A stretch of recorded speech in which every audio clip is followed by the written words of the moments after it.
donc nous bénisse abondamment. Je suis réellement je suis réellement content de vous voir aujourd'hui. Très, très, très, très heureux.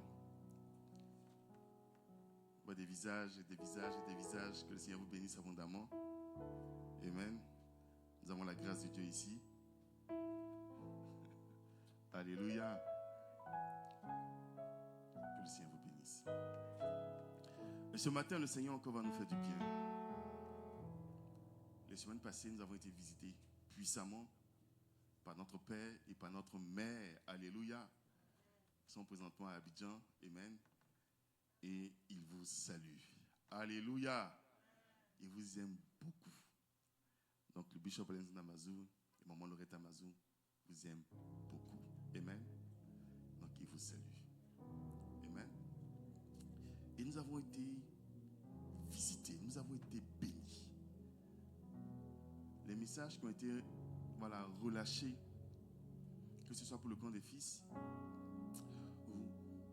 ou même les différents séminaires que nous avons eus, les cultes spéciaux, sont des messages qui peuvent nous accompagner jusqu'à la fin de l'année.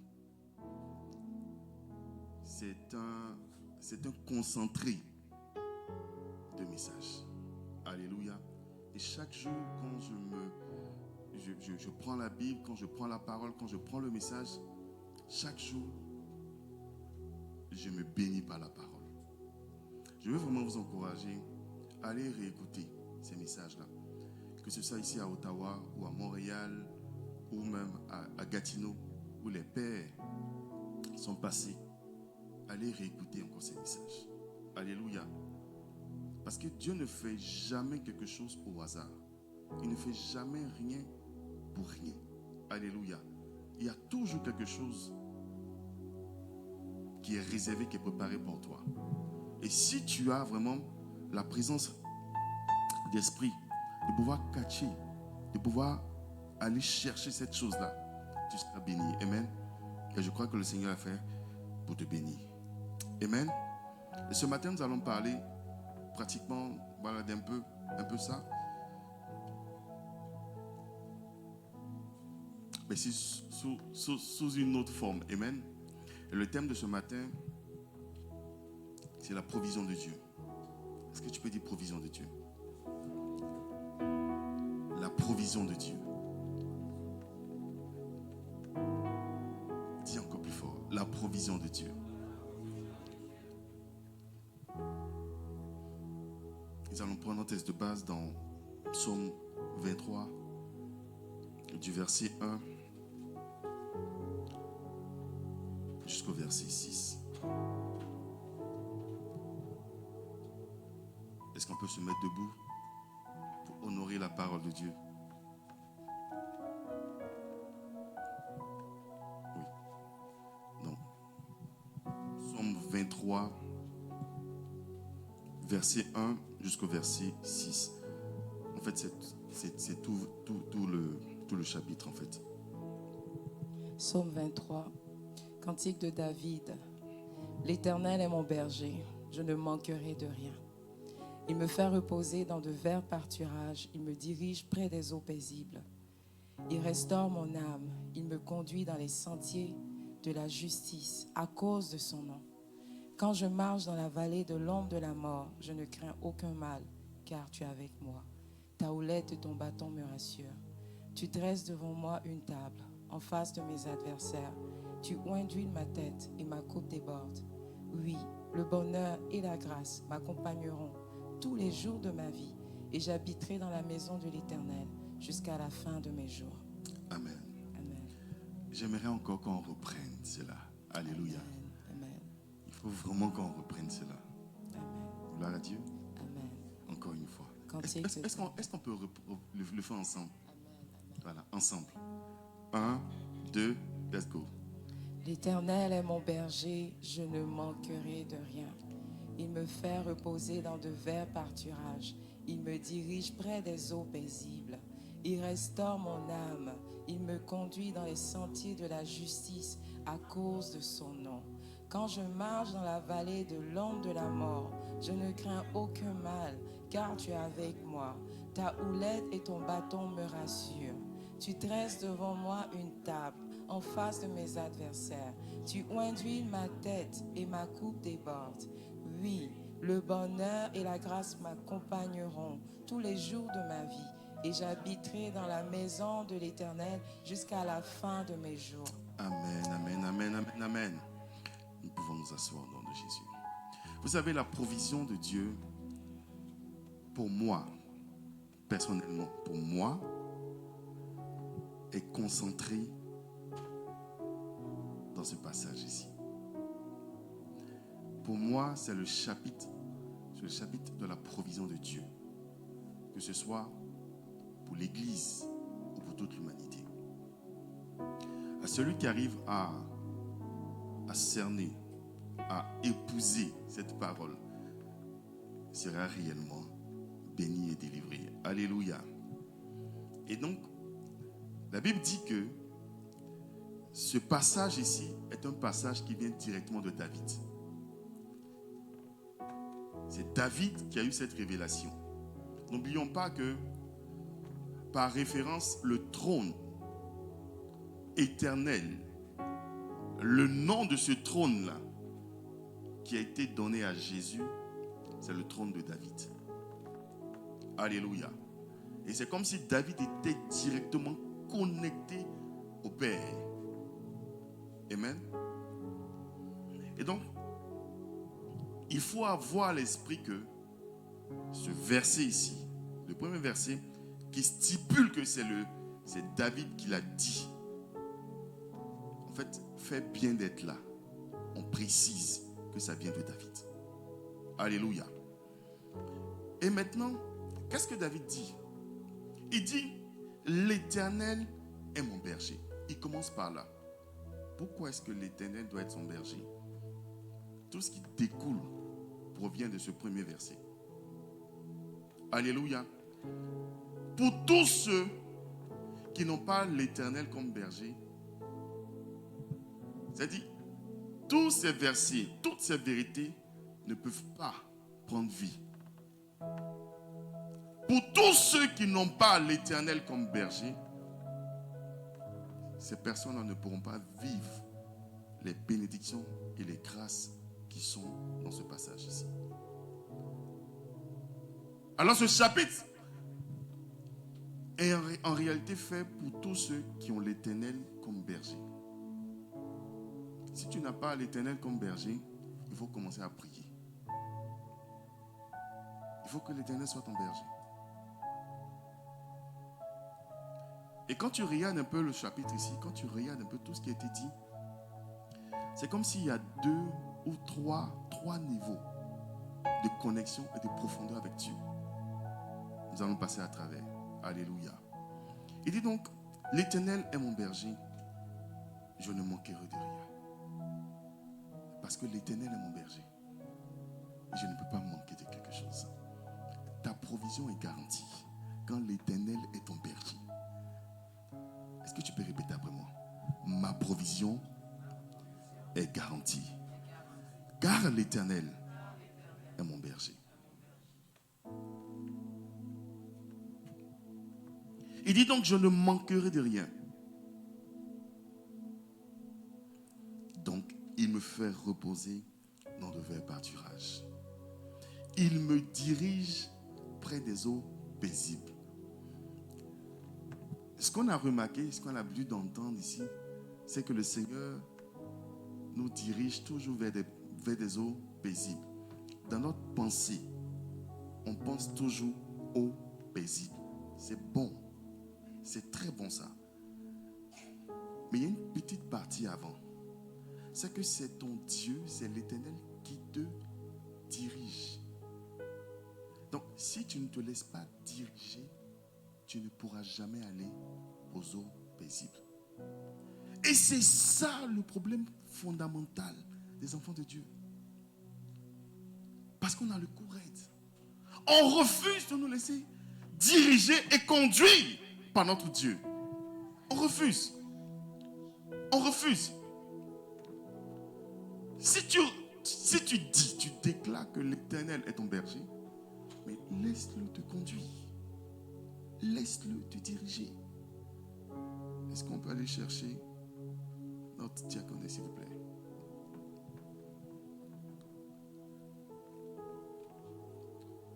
Si tu penses et si tu crois que ton Dieu, que l'Éternel est ton berger, laisse-toi diriger. C'est alors que tu pourras aller. Est-ce qu'on peut enlever l'écho là, s'il vous plaît? C'est alors que tu pourras aller vers des eaux paisibles. Nous tous ici, nous cherchons des eaux paisibles. Imagine seulement que un mouton, lui seul, il est dans la jungle et puis il cherche des eaux paisibles. Il ne pourra pas survivre un jour. C'est impossible. Et c'est ce qui arrive à chacun d'entre nous. Lorsque nous rentrons, bien-aimés, dans ce monde-là, tout est contre nous. Et tu ne veux pas te laisser conduire par Dieu. Et tu veux toi-même faire tes choses. Voilà pourquoi les choses nous affectent. Les choses viennent à nous. Les choses nous dérangent. Les choses commencent à nous détruire. Mais au nom de Jésus, on va renverser cela. Non. Si tu dis que ton Dieu, que l'Éternel est ton berger, laisse-toi conduire. Laisse-toi conduire. Bien aimé, ce n'est pas facile. Parce que souvent, qu'est-ce qui arrive? C'est que le berger sait que dans 2-3 kilomètres, il y a une eau paisible là-bas. Il y a des verts pâturages là-bas. Mais toi, tu ne sais pas. Toi, tu te dis que peut-être c'est 1 mètre. On sort de la bergerie et puis on fait peut-être 10, 20, 30 pas. Et puis, paf, on commence à manger. Mais n'oublie pas que, regardez un peu. Vous savez, qui est déjà allé dans un endroit où il y a des bergers, puis il y a un pâturage et tout ça? Qui est déjà allé? Qui a déjà vécu? Qui a déjà vu ces choses-là? Vous savez, souvent ces personnes-là qui ont un pâturage ou qui ont même une certaine bergerie, ils partitionnent en fait les endroits où, c'est-à-dire les brebis doivent aller manger. Ils partitionnent. Donc peut-être pour cette semaine ou peut-être pour ce mois, les brebis vont manger peut-être dans le côté gauche. Et quand elles ont fini de manger l'herbe de là-bas, on les emmène maintenant au côté droit. Et quand elles ont fini là, on les emmène peut-être encore plus loin. Pourquoi? Parce qu'on veut laisser le temps aux herbes de repousser. On n'est pas encore resté dans le même endroit. À un moment donné, ça ne produit pas. Les gens ne pourront rien. C'est-à-dire, les brebis ne pourront rien avoir comme nourriture. Et c'est comme ça qu'on fait. Alléluia. Donc souvent, lorsque par exemple la brebis est allée peut-être à gauche c'était peut-être à 10 mètres, elle a commencé à manger. Sa mémoire lui dit que c'est ici qu'on mange. Et à chaque fois, elle part là-bas, elle mange. Ça fait peut-être 1 mois. Et un matin, le berger lui dit, non, on vient plus ici. On va à gauche, ou on va à X, ou on va à Y. Elle ne comprend pas. Parce que la distance est trop longue, est trop grande. Mais depuis là, on n'est pas encore arrivé là où on doit manger. On ne fait que marcher seulement. Mais c'est lui qui te dirige près des eaux paisibles. Si tu veux rester là où les eaux ne sont pas paisibles, il n'y a pas de problème. Mais si tu te laisses conduire, si tu te laisses diriger, il va t'emmener là où tu seras bien. Je prie que le Seigneur le fasse pour toi au nom de Jésus-Christ de Nazareth. Alléluia. Il dit, il me fait reposer dans de verts pâturages. Il me dirige près des eaux paisibles. Verset 3, il restaure mon âme. Il me conduit, bien aimé. Regardez, il me dirige et il me conduit. Il me dirige et il me conduit. C'est quoi? C'est des synonymes. C'est-à-dire, la chose principale, c'est être conduit, c'est être dirigé.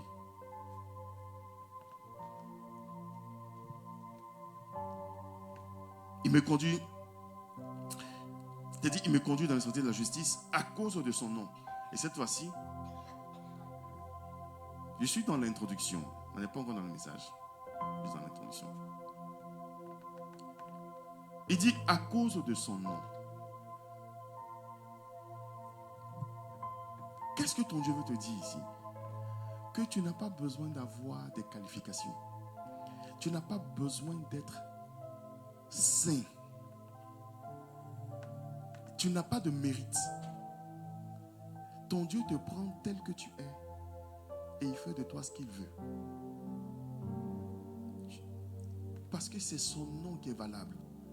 Ce n'est pas ton nom. Ce n'est pas ton grand nom. Ce n'est pas ta réputation. Il te prend à cause de son nom. C'est à cause de son nom, bien-aimé. Ce n'est pas à cause de qui tu viens. Ce n'est pas à cause du fait que tu sois peut-être intelligent ou sage, non. C'est son nom, à cause de son nom, qu'il fait toutes ces choses.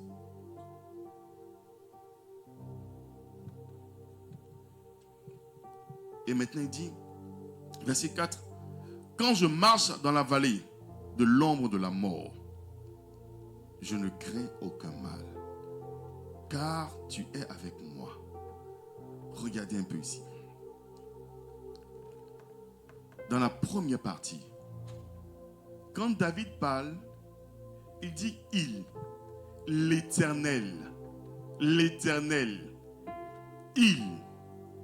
Et dans la deuxième partie, il dit tu. Pour que tu puisses tutoyer quelqu'un, il faut avoir une certaine intimité avec cette personne. Alors, qu'est-ce que tu peux retenir ici?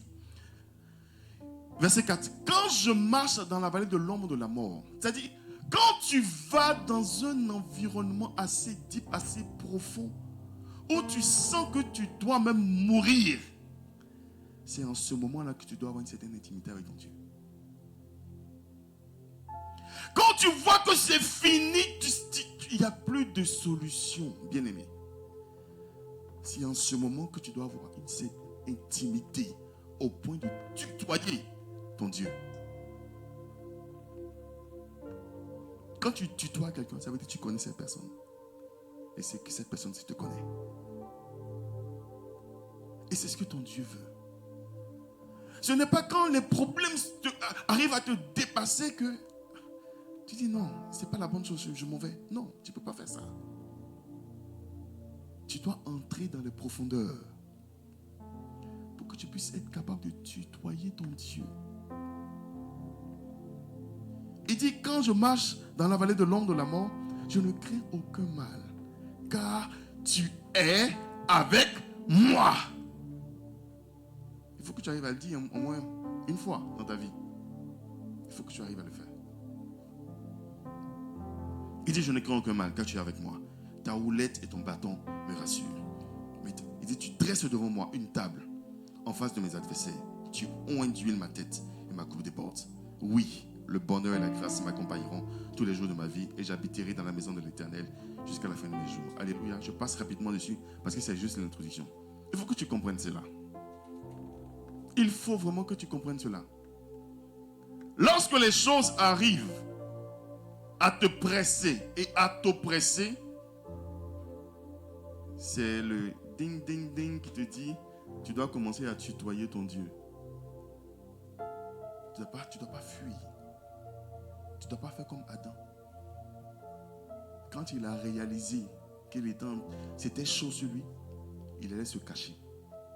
Il a fui la présence de Dieu. Mais non, c'est ton Dieu qui t'a fait.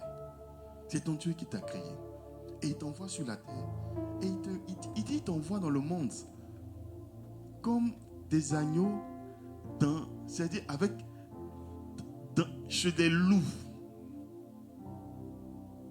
Il est là pour te garder. Il ne veut pas t'abandonner comme ça. C'est toi qui ne vois pas ce qui est autour de toi. Tu ne vois pas ce qui est autour de toi. si tu voyais, quand tu arrives devant les loups là même, eux-mêmes, ils ont peur. Parce qu'ils voient derrière toi. Ils voient autour de toi. Mais toi, tu n'arrives pas à voir. Vois au nom de Jésus-Christ Nazareth. Il faut voir. Alléluia.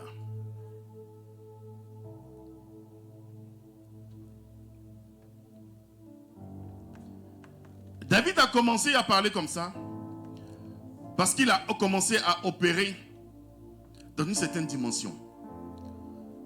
Dans une dimension que nous appelons la dimension des fils. Les fils de Dieu. Les fils de Dieu sont des rois. Les fils de Dieu sont des princes. Les fils de Dieu sont des reines, on va dire. Sont des princesses. L'esprit du Fils était sur lui. Alléluia. C'est pourquoi il pouvait se laisser conduire. Alléluia. Nous allons lire Romains 8 à partir du verset 13. Romains 8, verset 13, je lis. Il dit, si vous vivez selon la chair, vous mourrez. Mais si par l'esprit, vous faites mourir les actions du corps, vous vivrez. Car tous ceux qui sont conduits par l'esprit de Dieu sont fils de Dieu. Pourquoi est-ce que à chaque fois que nous avons des défis, c'est comme si nous sommes en train de mourir? Parce que nous ne nous laissons pas conduire par l'esprit de Dieu. Être conduit par l'esprit de Dieu, c'est assez simple. Et nous allons voir ça. Bien-aimés, nous cherchons tellement de choses dans la vie que nous oublions de chercher Dieu. Parce que c'est la principale. Tu ne peux pas bâtir ta maison sans fondement, sans fondation. Comment tu fais? Même quand les gens construisent des abris dans des arbres, on a l'impression que c'est suspendu. Ce n'est pas suspendu. L'arbre constitue la fondation. Vous avez déjà vu des cabanes non dans les arbres? Même quand on construit un pont, on appelle ça pont suspendu. Il y a des appuis. Il y a des appuis. Je ne sais pas c'est dans quelle ville, c'est Mans, non? Où il y a un pont suspendu en liane. Mais ça prend appui sur des arbres. On appelle ça pont suspendu. Bien aimé, si tu veux être suspendu, il faut prendre appui. Est-ce que tu peux dire à ton voisin, si tu veux être suspendu, il faut prendre appui.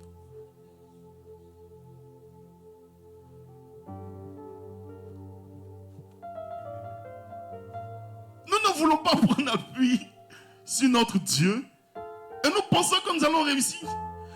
Impossible, bien-aimé, c'est impossible de réussir sur la terre sans prendre appui en l'Éternel. C'est impossible. Prenez-moi des exemples. Prenez. Impossible de réussir sur la terre. Impossible. C'est impossible. Bien aimé, tu vas te fatiguer. Tu vas te fatiguer. Tu vas te fatiguer. Le monde est un leurre. C'est un mensonge. C'est un mensonge.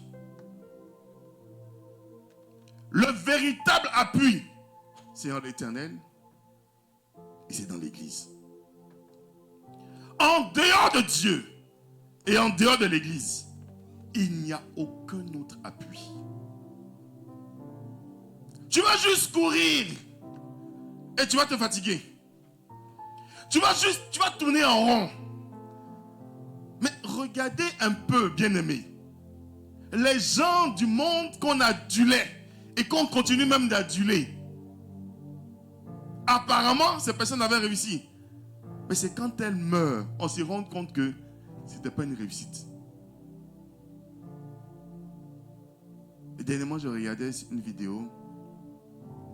Il n'y a pas, bien aimé, il n'y a pas quelqu'un de plus populaire présentement. Même les présidents. Il n'y a pas quelqu'un de plus populaire que Michael Jackson.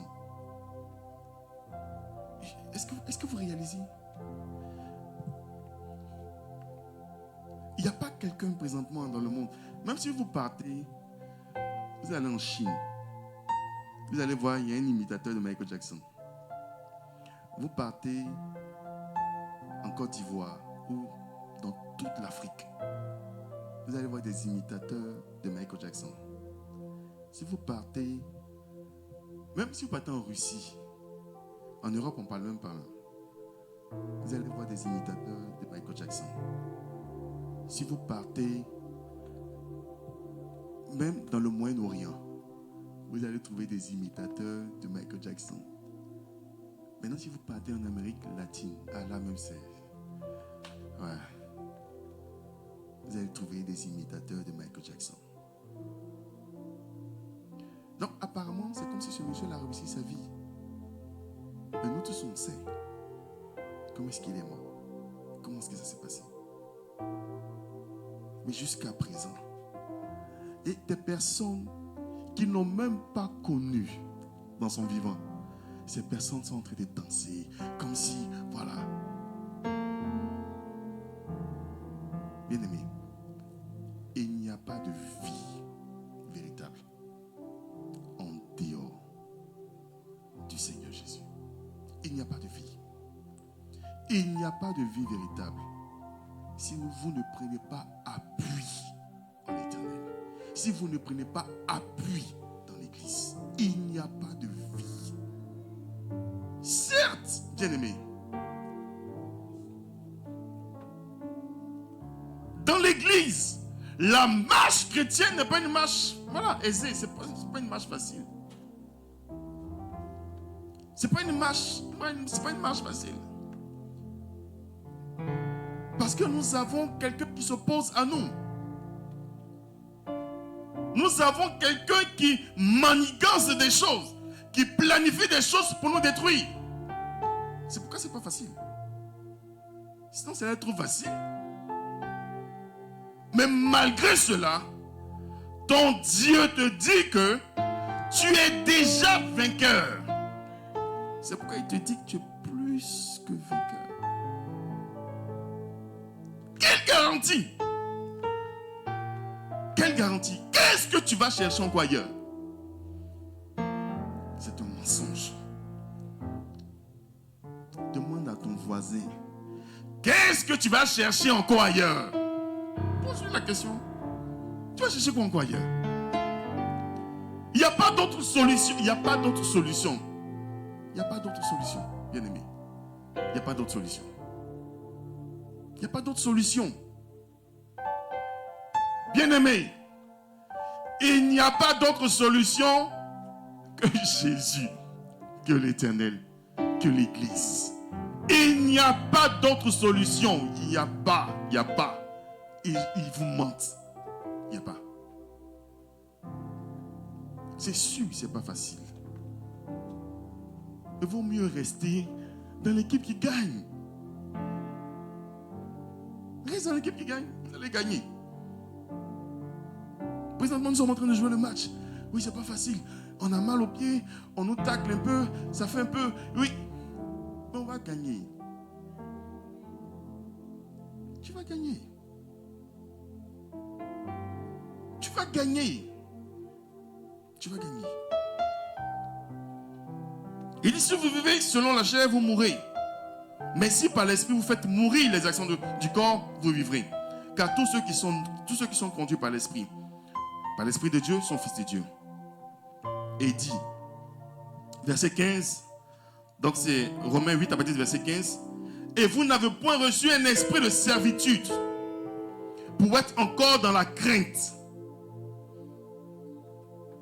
Ce qui fait que les gens, les enfants de Dieu, essaient d'aller voir un peu l'autre côté, c'est qu'ils se disent, est-ce que je suis là? Est-ce que je suis dans le bon endroit? Est-ce que je ne suis pas dans le bon endroit? Attends, je vais essayer d'avoir encore là. Laisse-moi prendre ce qui est là-bas qui est bon et puis je vais venir. Ça ne marche pas comme ça. Dès que tu veux faire sortir ta main en couple, il faut juste imaginer cela. Tu ne vas pas essayer. Tu Tu vas essayer de mettre un pied, c'est coupé. Parce qu'il y a des séquelles dans le monde. Tu veux aller puis revenir. Tu dis, attends, je vais aller un peu puis je reviens. Ça va te laisser des traces, des cicatrices. Il y a des cicatrices qui peuvent partir, mais il y a d'autres qui ne partent pas. Et ça, tu ne peux pas savoir. Ne va pas chercher une solution là-bas. Parce que là-bas, là, ce sont des perdants. Ce sont des perdants. Ils perdent leur vie. Ils perdent le temps. Ils perdent leur âme. Ils perdent tout. Tu es dans la bonne équipe. Tu es dans l'équipe de la vie et de la vie éternelle. Tu gagnes toujours. Tu gagnes toujours. Il ne faut pas avoir peur. Tu n'as pas reçu, tu es devenu chrétien, tu n'as pas reçu un esprit de crainte. Ah, Satan va venir. Ou l'esprit méchant va venir. Tu vois ta condition. Si tu ne fais pas ça, tu ne vas pas voir. Va essayer un peu, on ne sait jamais. Vas-y. Tu sais, si tu fais ça, tu peux faire ça, puis tu vas revenir, tu demandes pardon, et puis Dieu va te pardonner. Il y a cicatrice dedans. Il y a séquelles dedans. Quand tu tombes et puis tu veux revenir, souvent il y a des gens qui ne reviennent pas. Il y a des gens qui ne reviennent pas. Et quand tu arrives chez le Père, tu lui dis, mais qui t'a envoyé ici? Tu te justifies, non, c'est parce que je voulais. Dieu, ok, bon, allez, ta place est là, vas-y. C'est une vérité fondamentale, bien aimé. Ce qui est vrai, c'est qu'il y a 100 ans avant, toute la terre, bon, on va dire 99,9%, n'était pas comme ça. Et tous les hommes sur la terre n'étaient pas comme ça. Non. On va dire 150 ans. Voilà, là on est sûr que 100% des humains n'étaient pas encore sur la terre.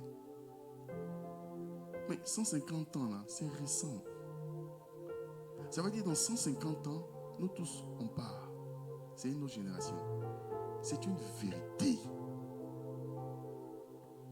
Il y a des gens même qui ne vont même pas atteindre 100 ans. Il y a d'autres qui ne vont même pas atteindre 80. Il y a d'autres qui ne vont même pas atteindre même 20. Et tu ne veux pas travailler pour ce qui est de l'éternel. Tu veux juste... Ah, écoute, ça c'est ton problème, c'est pas mon problème. On est égoïste. On pense seulement à nous. On veut juste le manger, le boire. On veut juste vivre pour 100 ans sur la terre. Et puis l'éternité. Bien aimé, l'éternité est réelle. La vie éternelle est réelle. Aussi vrai que tu te touches comme ça. La vie éternelle est réelle. Certainement, peut-être vous n'avez pas encore écouté des témoignages des mystiques et des sorciers. Quand ils vont vous décortiquer, comment ça se passe dans le monde spirituel, quand ils vont vous expliquer, vous allez comprendre que le monde spirituel est réel. Ce n'est pas un mensonge. Qu'est-ce que tu fais, bien-aimé? Ton Dieu te dit, laisse-toi guider. Laisse-toi diriger. Et tu n'as pas reçu un esprit de crainte. L'esprit qui est en toi, c'est un esprit de force. C'est un esprit de force.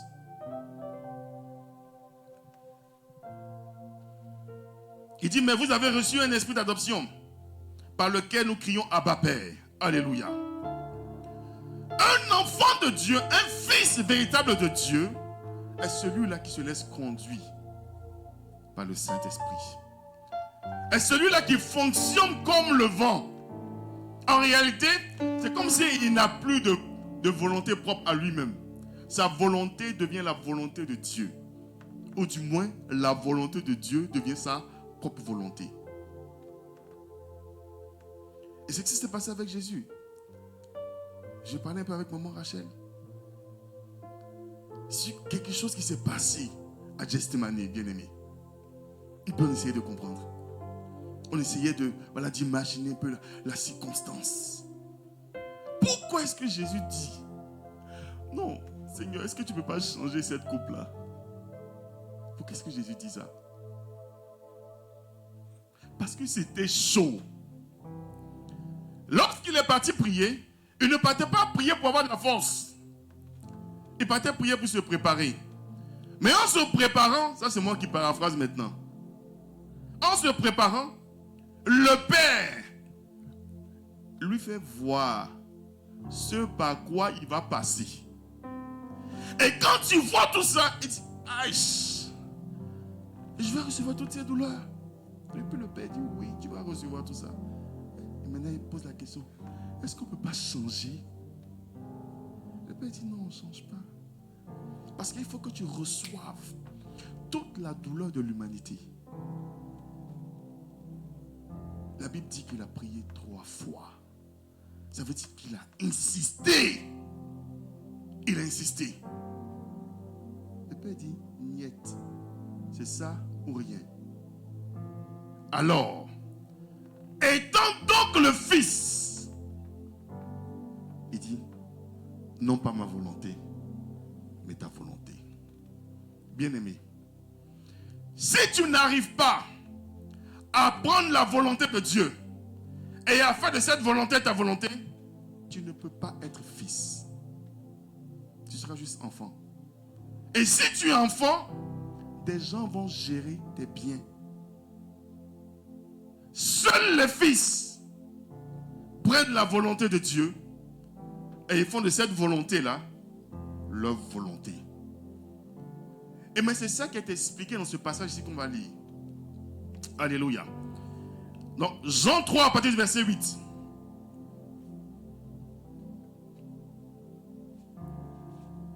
Il est écrit, le vent souffle où il veut.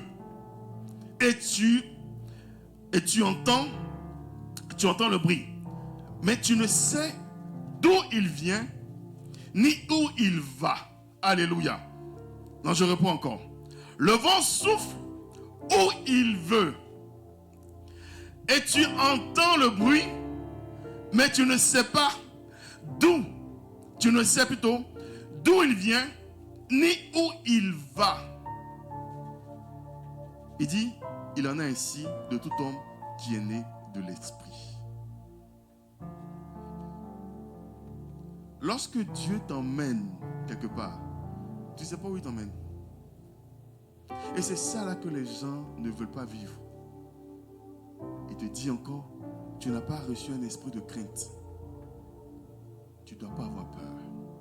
Lorsque tu es dans la vallée de l'ombre de la mort, c'est là que tu dois tutoyer ton Dieu. C'est là que tu dois créer cette intimité. Lorsque ton Dieu t'emmène dans des endroits que tu ne connais pas, tu dois tutoyer ton Dieu.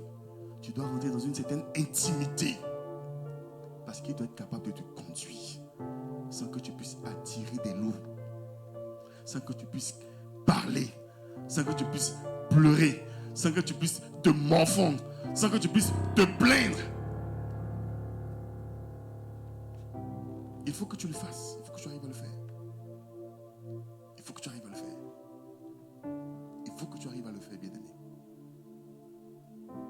Certes, c'est pas facile. Mais tous ceux qui sont conduits par l'Esprit de Dieu sont conduits dans des endroits qu'ils ne connaissent pas. On les emmène dans des problèmes qu'ils ne maîtrisent pas. Tu as tout fait bien. Tu as tout fait bien. Et puis tu rentres dans un puits. Tu dis, mais qu'est-ce que j'ai fait de mal? C'est Joseph qui pose la question. Je suis venu, je vous ai expliqué ce que Dieu m'a dit. Ce que j'ai eu comme vision. Qu'est-ce que j'ai fait de mal? À cause de ça, vous me mettez dans un puits. À cause de ça, vous me mettez dans un problème. En plus, vous me vendez. Et qu'est-ce que j'ai fait encore de mal? Je m'occupe des biens de mon maître. Et il me met encore en prison. Mais qu'est-ce que j'ai fait? Ton Dieu est en train de te conduire vers des eaux paisibles. Il te dirige comme ça. Lorsque tu te laisses conduire par ton Dieu, bien-aimé, il va t'envoyer dans des eaux paisibles. Il va t'envoyer, c'est-à-dire le chemin peut être rempli d'épines, comme la couronne de notre grand frère. Mais là où il t'emmène, c'est pour ton bien. De toute façon, tu ne connais même pas le chemin. Tu ne connais même pas ce qui va te faire du bien. Tu ne sais pas. Tu ne sais pas. Qu'est-ce que tu cherches? Qu'est-ce que tu cherches? Tu vas essayer dans non, voilà, il faut que j'arrive à faire ça. Il faut que j'arrive à faire ça. Tout ce que tu mets dans ta tête là, c'est zéro. Laisse-toi conduire par l'esprit. Laisse-toi conduire par l'esprit. Laisse-toi conduire par l'esprit. Laisse-toi. Il dit le vent souffle où il veut. Et tu entends le bruit. Mais tu ne sais d'où il vient ni où il va. Il en est ainsi de tout homme qui est né de l'esprit. Alléluia. Et ça, c'est Jésus lui-même qui lui dit. Jésus te dit, quand tu es né d'esprit, quand tu es né du Saint-Esprit, bien-aimé, ce n'est pas toi qui vas diriger tes pas. Ce n'est pas toi qui vas choisir les choses qui te conviennent. C'est Dieu qui va choisir pour toi. Et ça peut te faire mal, mais il sait pourquoi il fait. Si vous posez la question à Job, il va vous expliquer. Il va vous expliquer. Si vous posez la question à Osée, qui connaît Osée, il va vous expliquer. Grand prophète, confirmé, approuvé par l'Éternel, à qui Dieu dit, il faut aller épouser cette prostituée-là. Mais il résiste, et va épouser la dame. Ok. Comme tu es Dieu, si tu m'emmènes là-bas, tu es capable de la changer. N'est-ce pas? Ça, c'est l'histoire d'Osée. Et il s'en va, il épouse. Aïe, aïe, aïe. Mais cette dame-là, vraiment, cette dame-là l'a humiliée. Elle a continué son business, hein, tranquille. Elle a continué tranquillement son business. C'est-à-dire, Dieu lui-même te dit, ouais, je t'envoie ici, je t'envoie là. Et puis on a l'impression, normalement, hein, quand on s'en va quelque part où Dieu nous a envoyés, on se dit, on sera voilà, dans notre Canaan, dans le lieu où coule le lait et le miel, n'est-ce pas? On ne sait pas que c'est dans un puits qu'on sera. Mais de toute manière, est-ce que je peux dire de toute manière? Je suis plus que vainqueur. C'est ça en fait. Et c'est ça qui doit te donner ce calme et cette tranquillité. De toute façon, je suis plus que vainqueur.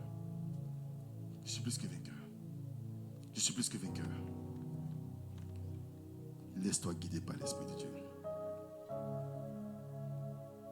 Et un autre aspect. Donc Galates 5, verset 18. Galates 5, verset 18. Lorsque nous sommes conduits par l'Esprit, c'est certes, nous sommes fils de Dieu. Mais il y a quelque chose qui se fait en arrière.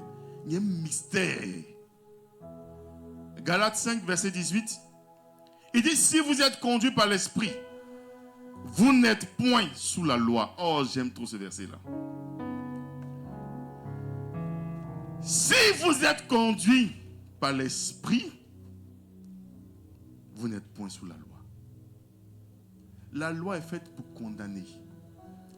La loi te dit, si tu fais ça, tu vas avoir ça. Si tu ne fais pas ça, tu ne vas pas avoir ça. Ou si tu fais comme si tu vas avoir ceci.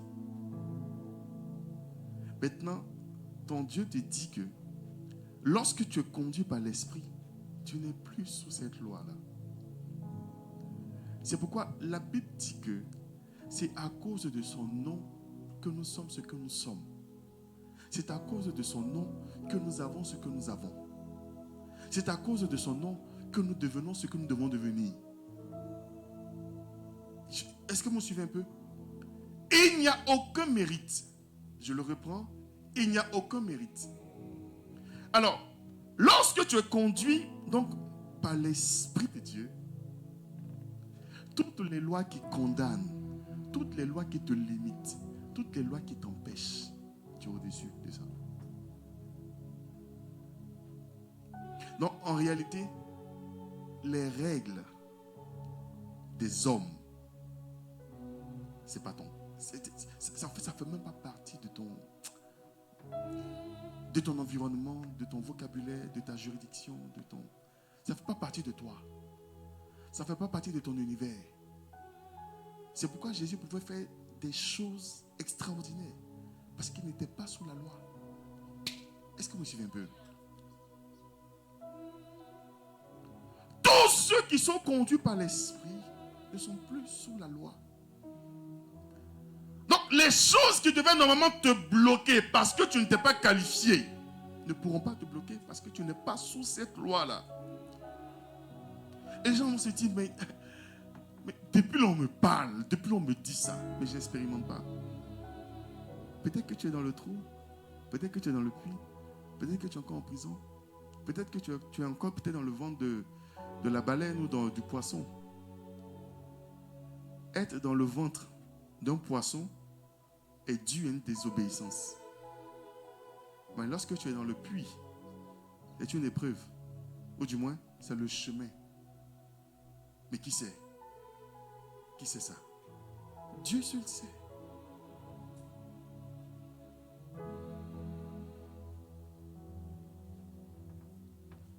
Lorsque Job était en train de vivre ces choses, au début il ne comprenait pas, mais il se posait des questions. Mais dans aucun cas, aucun moment, il a dit que le problème était Dieu. Jusqu'à ce qu'il rentre en intimité. Jusqu'à ce qu'il arrive à tutoyer Dieu.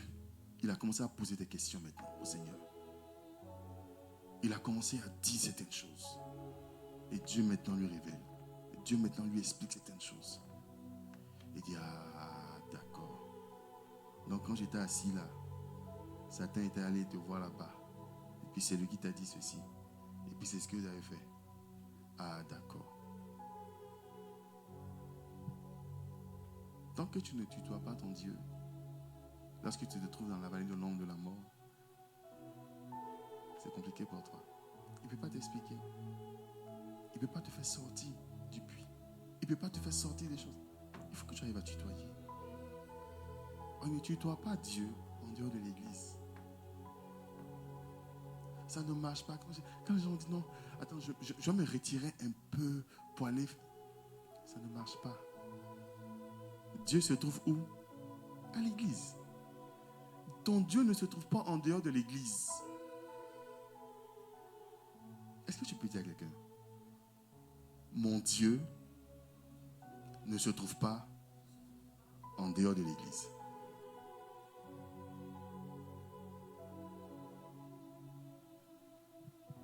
Il faut que tu arrives à tutoyer ton Dieu. Il faut que tu arrives à tutoyer ton Dieu. Parce qu'il n'est pas normal de rester 40 ans dans le désert. C'est pas normal. Tu ne peux pas rester 40 ans dans le désert. Tu peux faire peut-être 12 jours, 13 jours, 15 jours. Tu peux peut-être faire 40 jours. Mais 40 ans, aïe, il y a un problème quelque part. Il y a un problème quelque part. Dieu voulait se rassurer que tous les rebelles, tous les gars bizarres, il voulait se rassurer que ces gars-là restent dans le désert là-bas. Il ne faut pas que cela sorte ton corps au nom de Jésus-Christ de Nazareth. Il faut que tu sortes du désert. Et là, ça apprend de se laisser conduire. Ça apprend de se laisser conduire. Il faut que tu te laisses conduire. Parce que ton Dieu connaît la destination de ce chemin-là. Il connaît cette destination. C'est lui seul qui sait. Aucun homme ne peut déclarer, toi, tu seras ceci, cela, c'est ça, c'est ça. Et puis ça arrive. Voilà. C'est Jésus seul qui peut faire ça. C'est Jésus seul. Aucun homme ne peut venir te dire. Aucun homme de Dieu ne peut venir te dire. Les gens vont te blaguer. Mais le Saint-Esprit va illuminer à chaque fois ton sentier, tes pas, ton chemin. Il éclaire. Il ne va pas éclairer, il ne va pas te montrer le bout. Il va juste te montrer les petits pas. Il va t'éclairer même. Tu vas marcher même sur des épines aussi. Oui. Ah, mais Seigneur, comment tu m'envoies ici? Il dit, ah, passe, c'est le chemin. Puis tu passes. Et puis ça pique. Et puis il dit, et lui te soigne. Il dit, avance, avance, avance. Avec Dieu, on ne peut pas mourir. On vit toujours. Parce qu'il est lui-même la vie.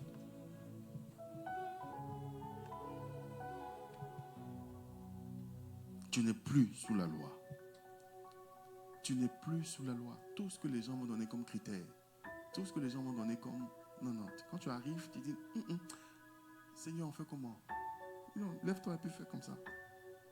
Et puis, pouf, c'est fini. Gloire à Dieu.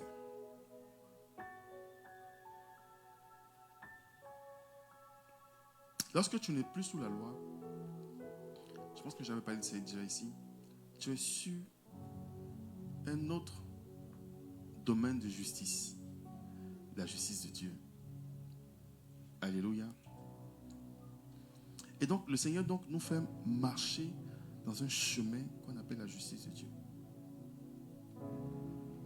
La justice de Dieu n'est pas la justice de l'homme, n'est pas la justice des hommes.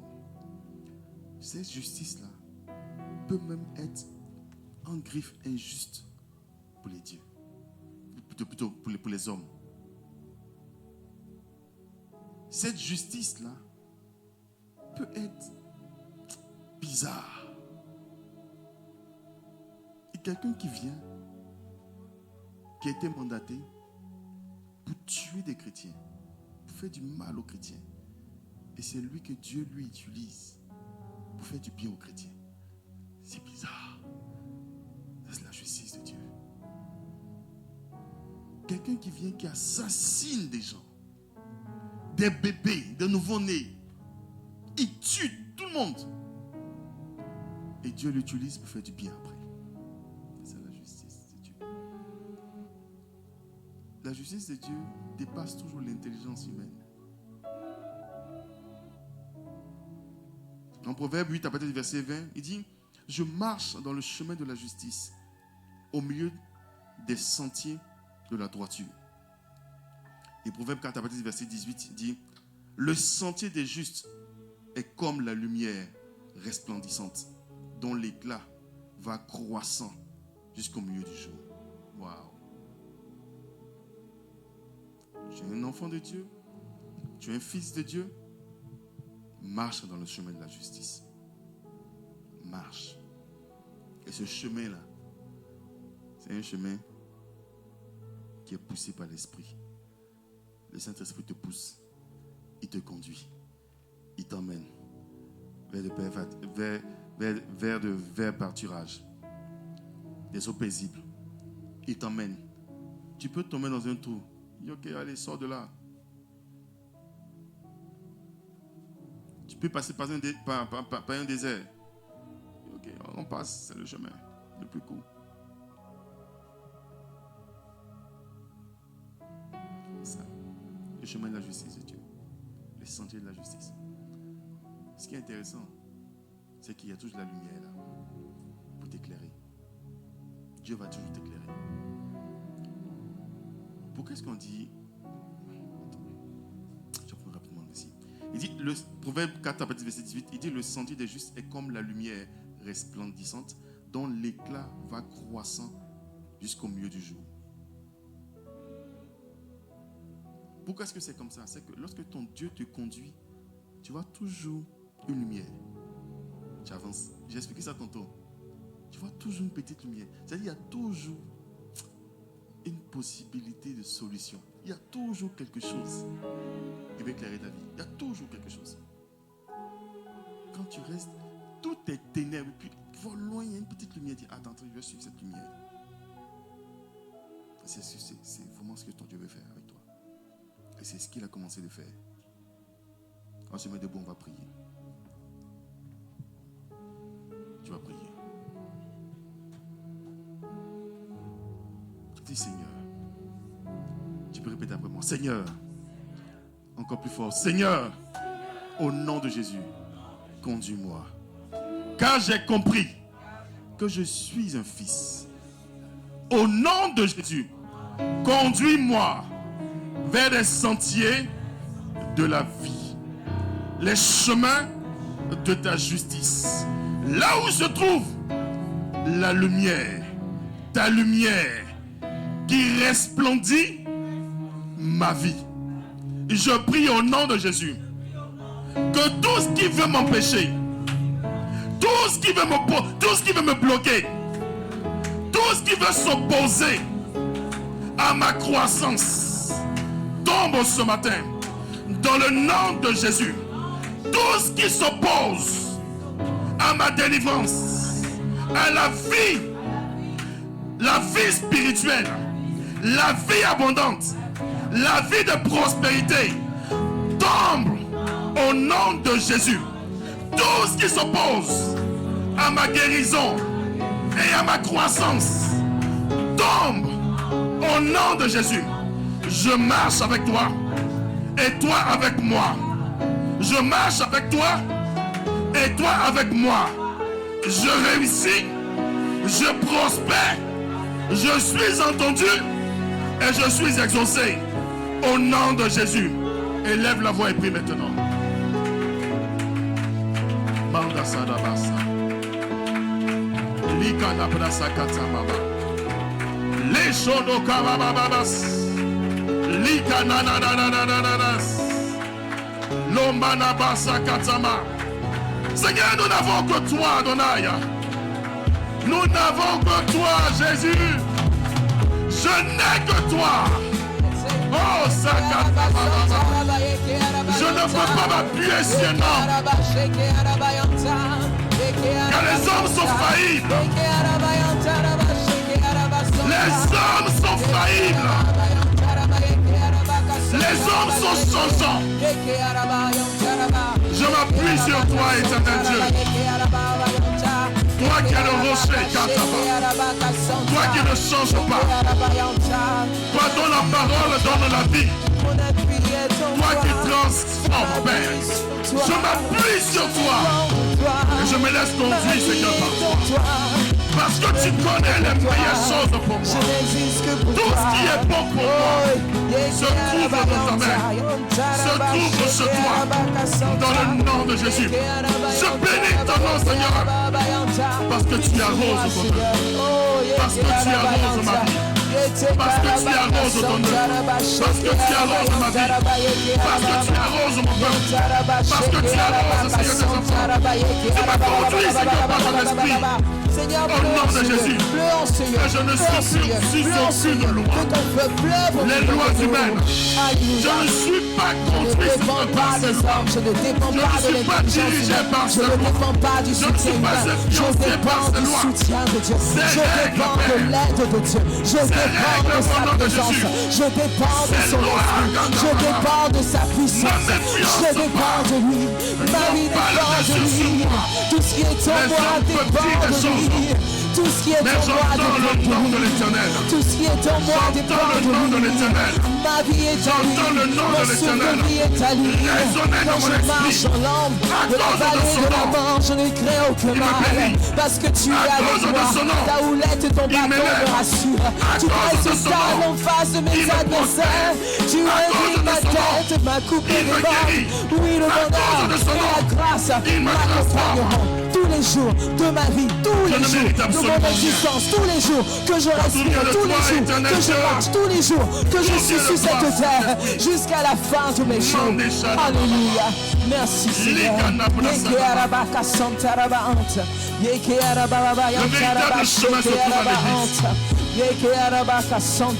Montre-moi la voie, montre-moi la voie. Pour que je reste sur ton chemin, se trouve à l'église. Montre-moi la voie, montre-moi la voie, montre-moi la voie, montre-moi la voie, montre-moi la voie. Ouvre mes yeux spirituels. Non, en dehors de l'église. Donne-moi de voir. Non, en dehors de l'église. Donne-moi de comprendre ce que tu comprends. J'ai besoin de comprendre. Je bénis ton nom, Seigneur. Voir. Je comprends. Parce que tu me garantis. J'ai besoin que tu m'éclaircisses. Que je ne peux pas trouver quelque chose en dehors de mon Dieu. J'ai besoin que tu m'expliques. Je ne peux rien trouver de bon, de meilleur ailleurs. Impossible. Alléluia. Impossible. Impossible.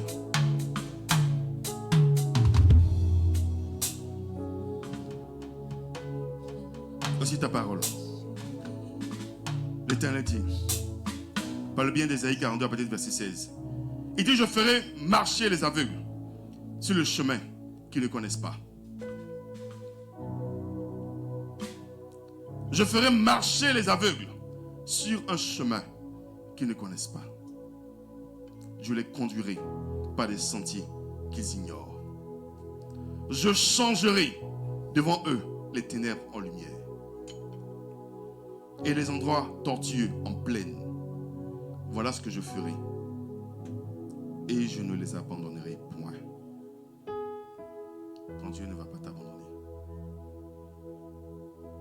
Il n'est pas un homme pour mentir, le fils d'un homme pour se repentir. Il ne va pas t'abandonner. Il ne peut pas t'abandonner. Que le nom de l'Éternel soit béni. Au nom de Jésus. Je pense que tu veux prier encore. Élève la voix et dis merci à ton Dieu. Merci pour cette parole. Merci Seigneur. Merci pour ta parole. Merci pour tout ce que tu fais. Merci Seigneur. Au nom de Jésus. Oh Seigneur, je te dis merci. Je te dis merci Saint-Esprit. Je te dis merci. Je te dis merci Adonai. Je te dis merci. Je te dis merci Éternel. Je te dis merci. Merci pour tout ce que tu fais. Merci pour tout ce que tu fais. Merci Seigneur parce que tu nous transformes. Au nom de Jésus. Seigneur, nous n'avons pas toi, Papa. Nous te disons merci Seigneur. Oh Shalabasa. Merci pour ta visitation. Merci pour cette transformation Seigneur. Merci parce que tu transformes Seigneur. Tu transformes Tu transformes tes enfants. Que je puisse comprendre comme tu comprends. Que je puisse marcher comme tu marches. Que je puisse parler comme tu parles. Que je puisse réfléchir comme tu réfléchis. Que je puisse œuvrer comme tu œuvres. Oh Éternel Dieu, visite ma vie. Visite ma vie. Visite mon cœur. Visite mon être entier. Visite tout ce qui est en moi. J'ai besoin de toi. J'ai besoin de toi. J'ai besoin de toi. J'ai besoin de toi. J'ai besoin de toi. J'ai besoin de toi. Alléluia. Visite ma vie, Seigneur. Transforme-moi. Renouvelle-moi. Je suis limité. Je suis insensé. Aide-moi, Seigneur. Aide-moi. Aide-moi. Aide-moi à gravir. À gravir. À gravir. À monter. À monter. À aller plus loin. À aller plus loin. À aller plus haut. Je t'en supplie. Je ne suis pas parfaite. Je le sais. Mais c'est en toi que je suis parfaite. Aide-moi. Aide-moi. Et nous pouvons dire Amen, Amen, Amen, Amen, Amen, Amen, Amen, Amen.